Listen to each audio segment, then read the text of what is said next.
Hey there, farmers.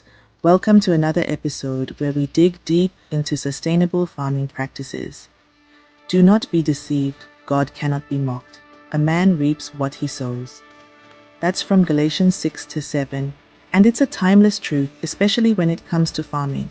And remember, nature never hurries, yet everything is accomplished.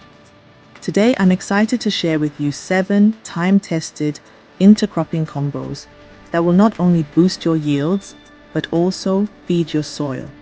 So, what is intercropping? It's the practice of planting compatible crops together to enhance growth and soil health. It reduces the need for fertilizers and pesticides, suppresses weeds, and builds rich, healthy soil. A 2021 study even found it improves yields and soil structure by 22% over time. Let's dive into those 7 combos. First up, corn and beans. Beans fix nitrogen for corn, and corn provides support for climbing beans.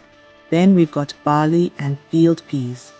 This combo improves nitrogen fixation and overall land productivity, especially before barley flowers. Sorghum and cowpea is another great duo, especially in West Africa. Cowpeas reduce evapotranspiration and provide ground cover, while sorghum cools the beans. Next, wheat and lentils. Lentils fix nitrogen for wheat, enhancing mycorrhizal activity and increasing protein content.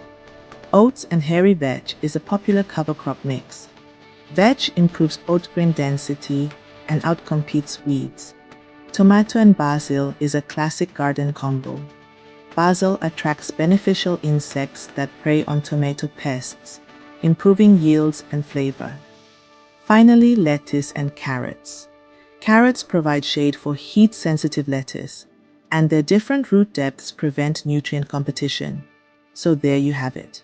7 powerful intercropping combos that will help you grow healthier crops and richer soil. Thanks for watching and happy farming.